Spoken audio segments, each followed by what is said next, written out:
Hello, welcome back to the channel. It's me, Emmy the Cat Lady, and you join me here in the pit for the next Wasteland Ecology episode where we're going to be talking about some specific things related to the pit. Now, obviously, you can kind of see this place is essentially a kind of urban jungle in that sense that, you know, it's a big city and everything is kind of concrete and buildings and industrial. We've got bridges, all that kind of stuff. So there's not really a lot to talk about in terms of plant life or anything like that, but there is some important kind of environmental concerns that are quite unique to this location that are worth discussing. So obviously it's called the Pit, and you can see it's been scored out on the sign. We are talking about Pittsburgh in Pennsylvania, which is an industrial city that's full of steel mills and other large industrial companies and things like that. That's something that happens both in the real world and in the Fallout universe as well. And because of that, because there was a lot of important industrial locations here, it did make the place a target for the nukes, because when you're aiming to destroy a country by bombing important things to kind of basically impact their capabilities in the war effort, then targeting major industrial hubs makes a lot of sense, because steel is used for so many military applications as well as civilian infrastructure and vehicles, aircraft, you name it. It's an important resource for the modern world. So what that means is that this location has kind of a unique situation because it was targeted by the nukes, and you can see, even just standing here, I'm taking a fairly hefty amount of rads. I've got God mode on, so it's not actually ticking up, but 4 rads per second just by standing here, which isn't great. But also a lot of kind of pollution from the industry has contributed to things as well. That's something that has led to a uniquely hazardous environment here. There was a lot of pollution made into the water, and the survivors in the city after the bombs fell, they were not really aware of how bad the pollution actually was, so they were drinking the water. And it was pretty significant. So obviously there's radioactive material, a lot of radiation, but there's also significant mutagens and carcinogens, so things like heavy metal leaching into the water and various other contaminants that would eventually progress to causing birth defects, causing genetic damage, mutations that can lead to things like cancer.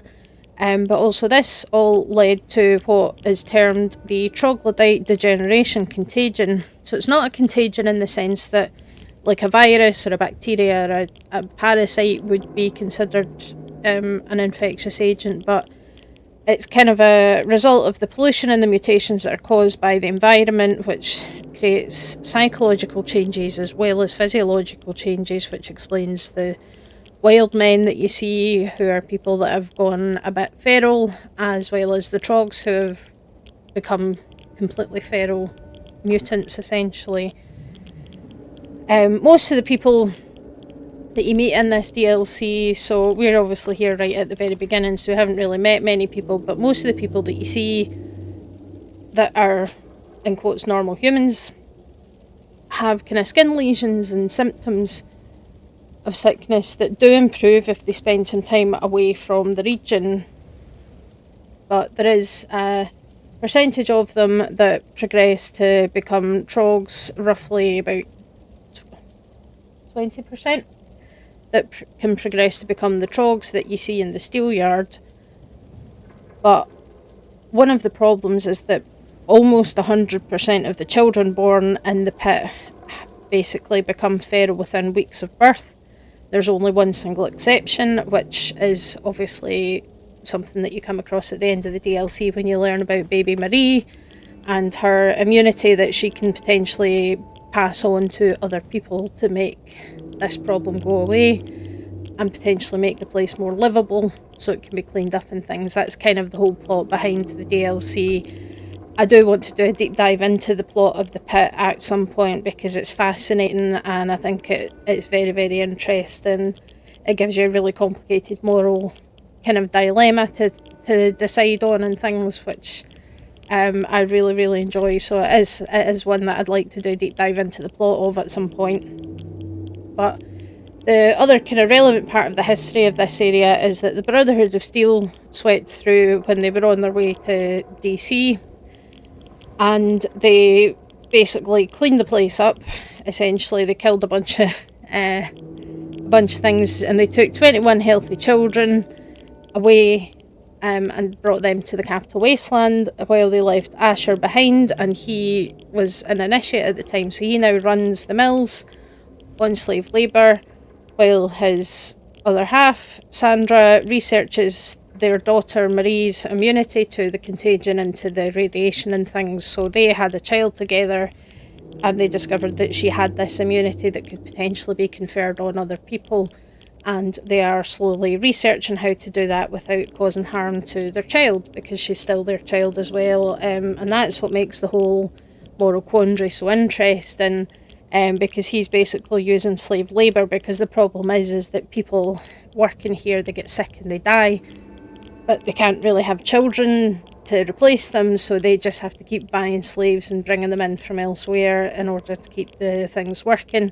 So it's, yeah, fascinating story, definitely top tier in my opinion.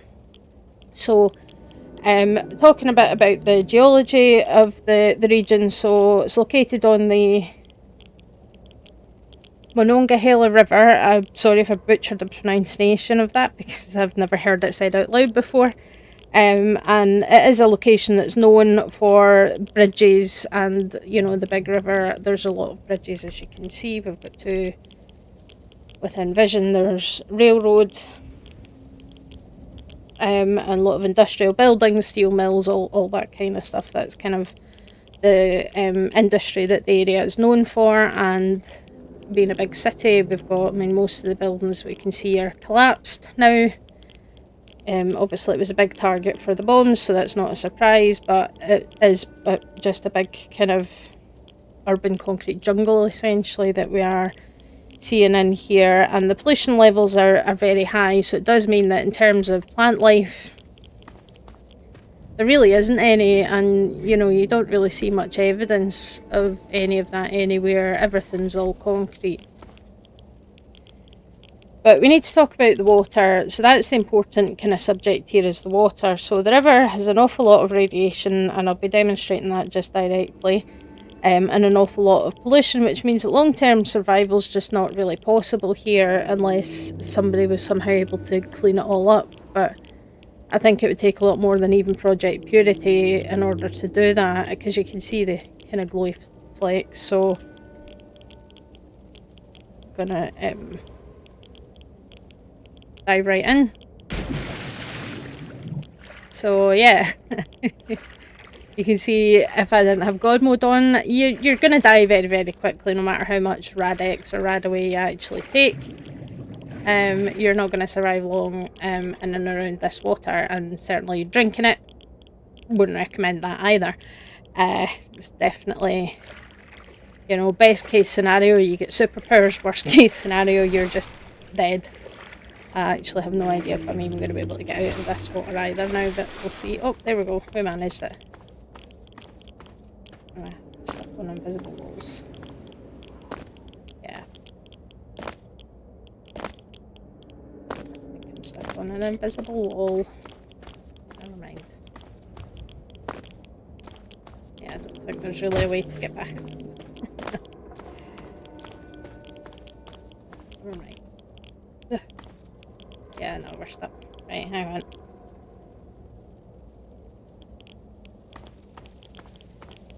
That's what the console is for. And turn the back on again. And we're good. That guy, not so much.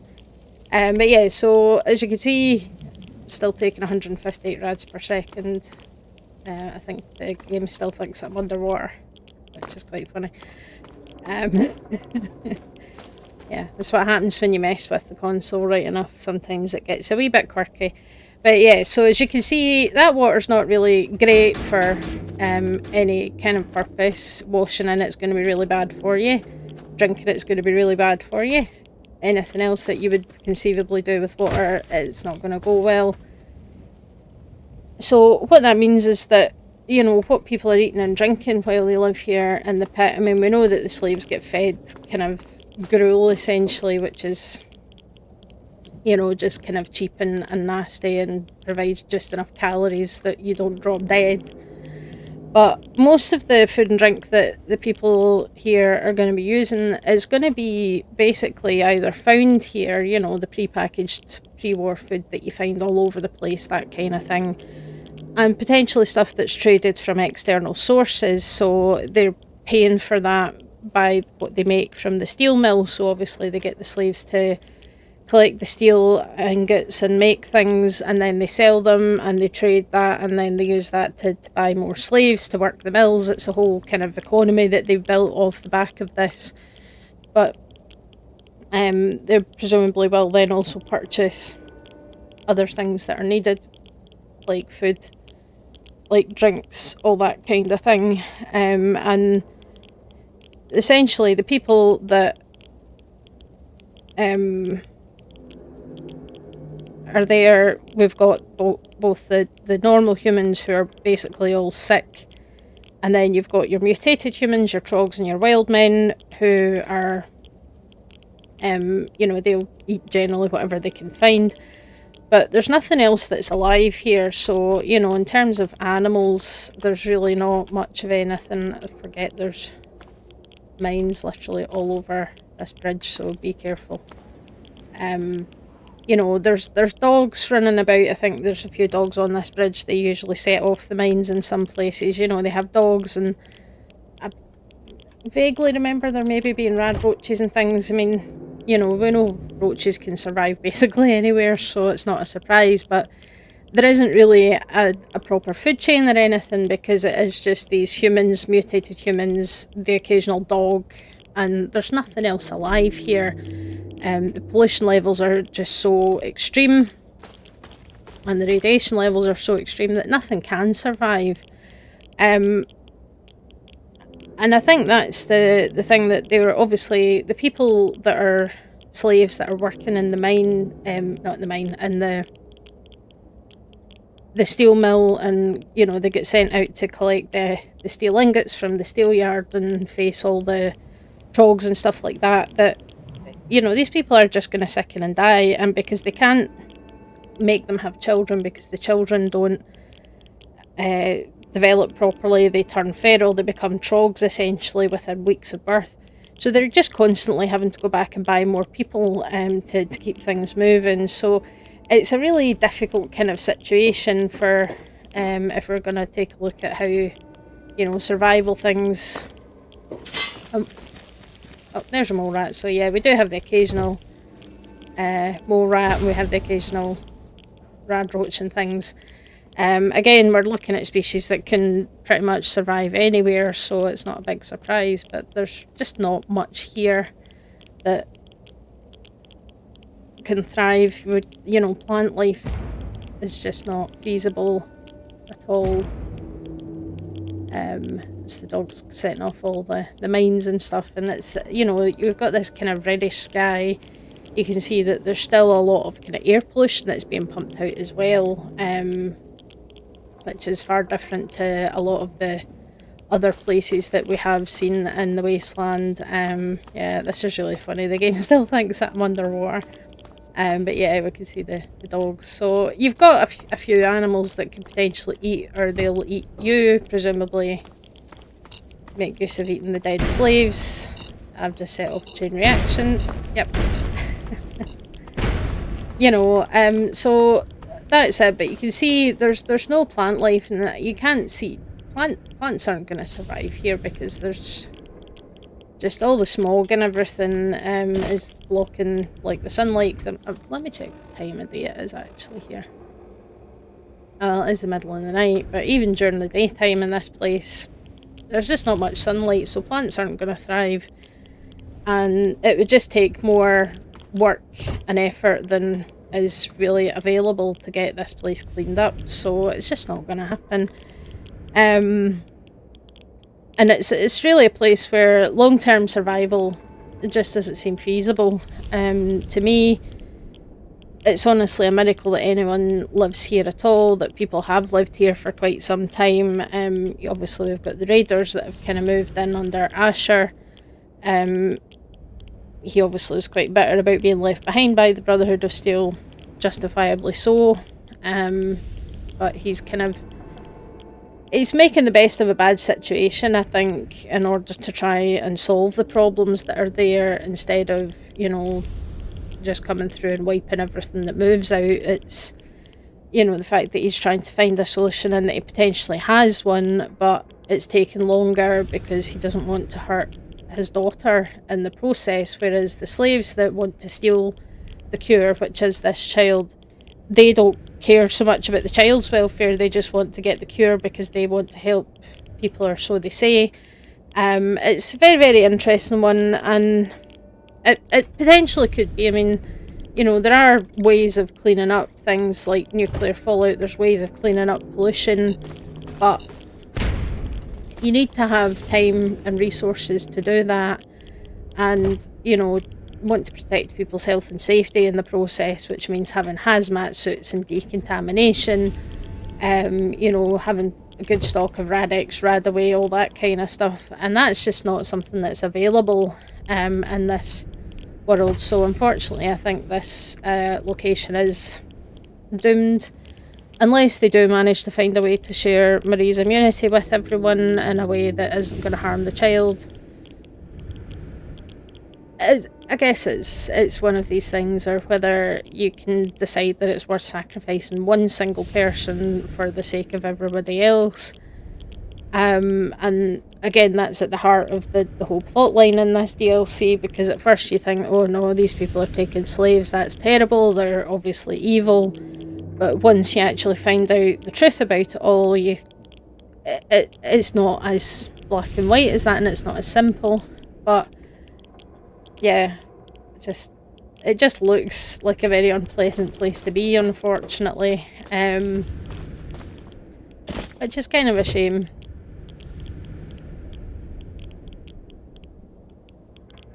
You can see, in the distance there's just smoke being belched out. And I wonder if there's some places around here that have those, is it the kind of mines that are automated and that are still working, and I kind of vaguely remember them from Fallout 76. I say I haven't really played it since launch, because online multiplayer games are generally not my thing.